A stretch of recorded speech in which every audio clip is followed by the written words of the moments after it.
In this video, I will discuss the organic chemistry questions of JEE Advanced 2013 paper 2. In our first question, we have to predict the product of the following reaction. So here the reagent is CHCl3 and OH minus, which is a base, and the starting material is a substituted phenol. So when there is a phenol and it is reacting with CHCl3 and OH minus, the reaction is a Riemann-Tiemann reaction. We know in a Riemann-Tiemann reaction, the OH minus is going to abstract the proton from the CHCl3 because this is the acidic proton here, and CCl3 minus will form, which is eventually release a chloride anion and will form CCl2, which is dichlorocarbon. This dichlorocarbon is an electron deficient species because the number of electrons in carbon is 6, is the outermost electrons in carbon is 6, that is less than the nearest noble gas structure. So it is electron deficient and it is neutral because there is no charge over there. Now as this is an electron deficient species, so it will always try to take electron, or it will be attracted towards the electron, and we know that phenol is something where we have lots of electrons because phenol has a benzene ring and OH group is an electron donor. That means it's going to push the electron towards the benzene ring, and if we check the resonance structure, we will find that the electron density over the two ortho positions and the para position will be the highest. So now if we bring the CCl2 near the ortho positions, then we have to follow these black arrows, and we will see that through this mechanism the reaction will go and will give us a kind of benzaldehyde substituent. That means the CHO group will attach the benzene ring ortho to the phenolic OH. Now we will have a CHO group which is electron withdrawing group, so it will withdraw the electron from the benzene ring, and the benzene ring now will be deactivated, and no further Riemann-Tiemann reaction will happen in this benzene ring. So this ortho and this para is not going to react further. So after the formation of this CHO species, then there will be no further reaction. So the reaction will stop here. But what will happen if the CCl2 comes near the para position? Because again in the para position we will have some increased electron density because the resonance of this phenoxide anion. So now an intermediate like this will form where the CCl2 will bear the negative charge, and then this negative charge is going to take a proton from the water and will form a kind of product like this CHCl2. So this is a kind of minor product because this will not form at very high amount, because most of the product will form which will be the stable form, and the stable product is the aromatic compound, which is this one. So this will be the major product. This is aromatic and this is much more stable. So this is the major product, and this one is non-aromatic. So this will be the minor product, but this will of course form. So if we check our options, we will see that D and Q will be, sorry, D and B will be the correct answer, because in B we can see Q minor, so this one will be minor, and in option D we can see that S major, so this one will be the major. So option B and D is the correct answer. In the next question, we again have a substituted phenol and we have to predict the product, where we have taken this this compound, the substituted phenol, and the reagent is aqueous Br2 3 equivalents. So what is going to happen? So we know that in case of phenol, the electron densities will be higher in the two ortho position and the para position respect to the OH group. Now what will happen here will be like this. So the single bond between O and H is going to break, and the benzene ring, the electrons from the benzene ring is going to attack the bromine, and the bromine will be connected to the benzene ring like this, and then there will be a transfer of proton from the benzene ring to the oxygen of phenol, and we will have one product like this, and then this product is again going to react with Br2. So similarly, another ortho position will be substituted by a bromine atom like this. So we have a di-bromo compound now, but we still know that the para position will have some electron densities, because phenol will push the electrons, phenolic OH is going to push the electron towards the para position 2. So now the next substitution will occur there. So the bromine is going to attach with the para position of the phenol. Now an intermediate like this will form, which is eventually going to release SO3 like this. So the double bond will come here, and this oxygen is going to get the proton from here, and the product will be like this. So we have the OH here, the phenolic OH, the Br here, and another Br here. So tri-substituted phenol will be formed, where both the ortho positions and the para position will be taken by the bromine, and the hydrogens which were there in the ortho position will be replaced by the bromine, as well as the SO3H group which was there in the para position will also be replaced by the bromine like this, and a SO3 molecule will be released at the last step. So the product will be Q. So Q will be the correct option. In this question, we have two reaction sequence where the starting materials are same. In both cases it is acetone, but the reagents are different. In the first case, we have bromine in aqueous sodium hydroxide. So when acetone reacts with bromine in aqueous sodium hydroxide, the reaction will always be an haloform reaction, in this case a bromoform reaction. So what is going to happen? What is the mechanism? Let me draw it here. So we have the CH3 and the double bond O, CH3. So the acetone is going to react with the bromine in presence of OH minus. So first OH minus is going to take one of the proton from this CH3 group, and something like this will form. So CH3 double bond O, CH2 negative. So this one is going to react with one bromine molecule to form a mono-substituted acetone. So mono-bromo-substituted acetone, CH2Br. Now similarly, same reaction is going to happen thrice, because 3 protons are there. So first one proton will be transferred, then again another 2 proton will be taken by the OH group, and a tri-bromo-substituted acetone will form like this. Next is what?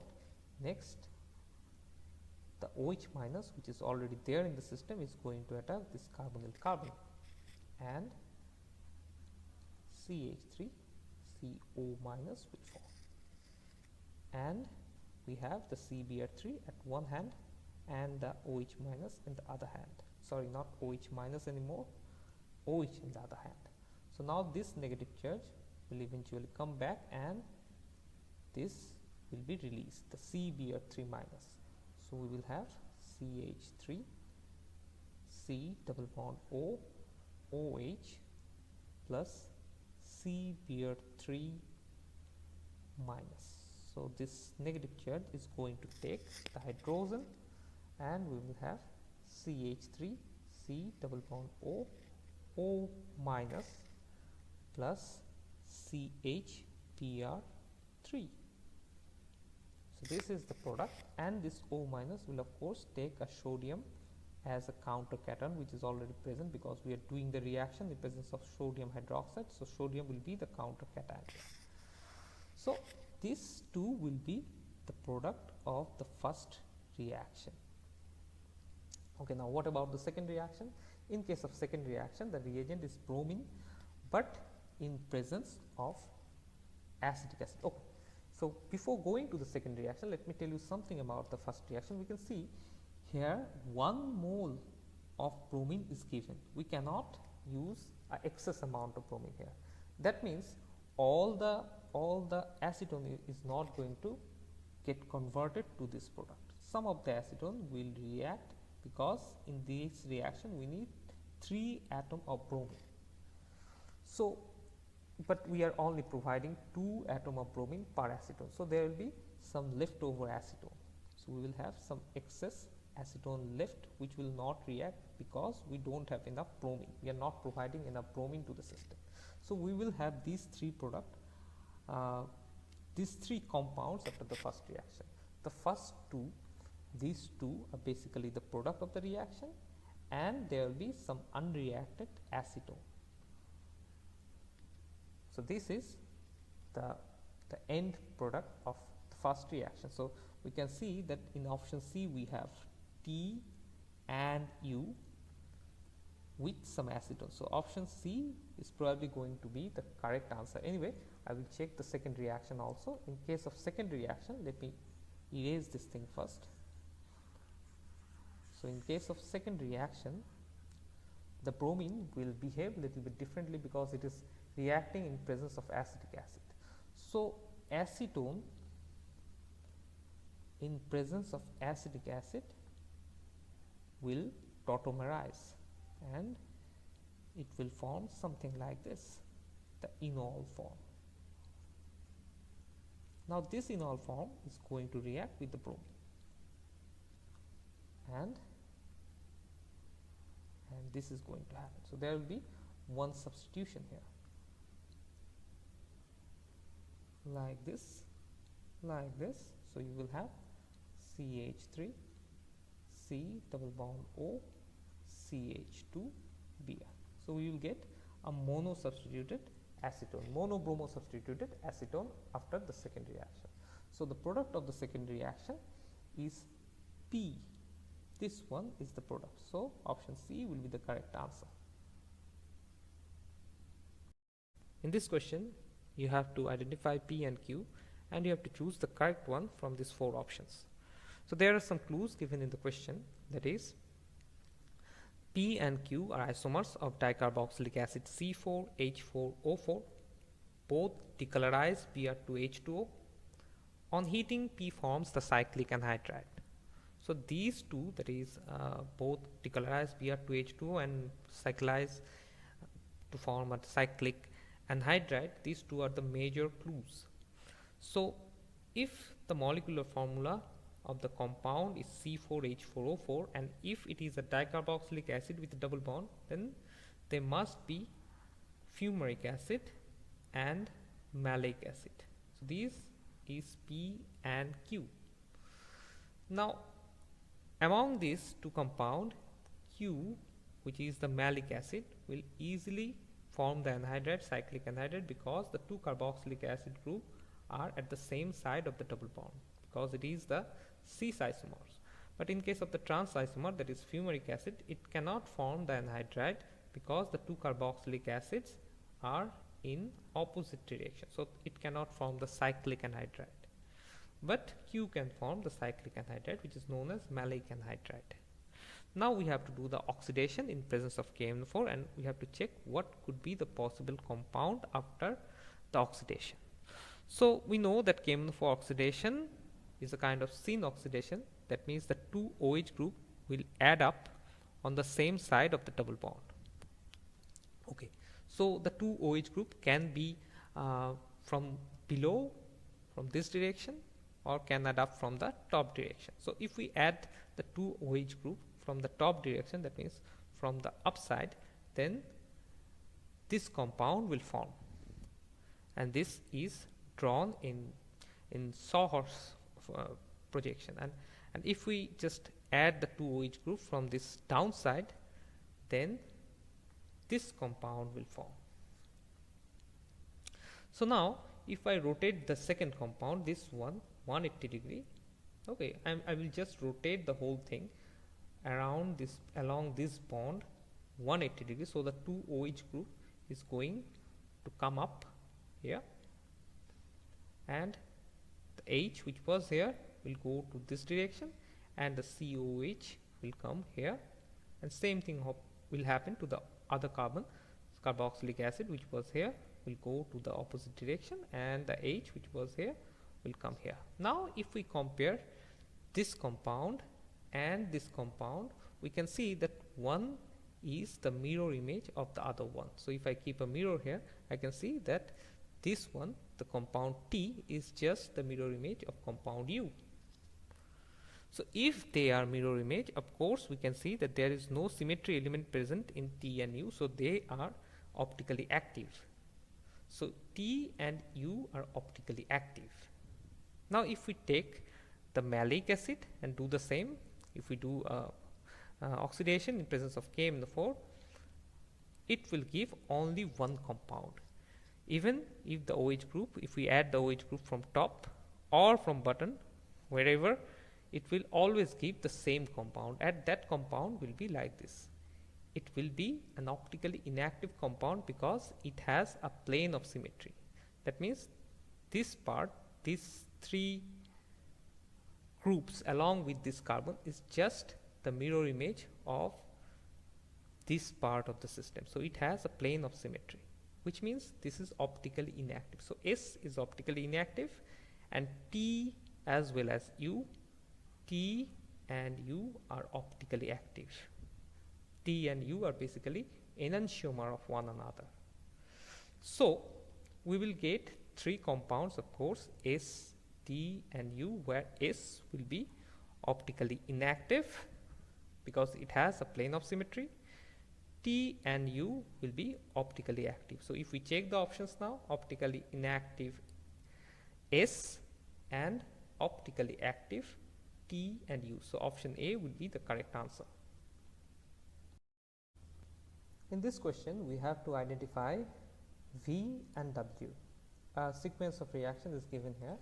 The first clue is that V is created by the reduction of Q in presence of H2 and nickel. So H2 and nickel is a reducing agent which will reduce the double bond to a single bond.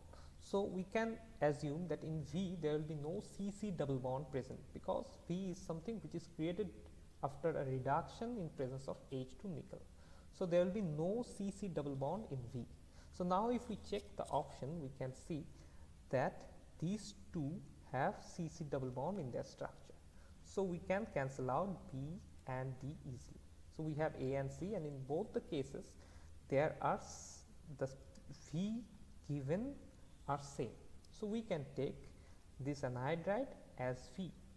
Now the next step is the reaction of this anhydride in presence of AlCl3 and benzene, which is a Friedel-Crafts reaction, a Friedel-Crafts acylation. So I will just do a Friedel-Crafts acylation of this anhydride in presence of AlCl3. So the product will be like this: double bond O, single bond, single bond, single bond, COOH. So this is the product after the Friedel-Crafts acylation, where AlCl3 will behave as the Lewis acid. Next step is the reduction in presence of zinc, Hg and HCl. This is a Clemmensen type reduction. That means it is going to reduce the C double bond O. So the product will not have the C double bond O, a complete reduction of the keto group. So we will have something like this, where the COOH group will be here and there will be no keto group attached to this system.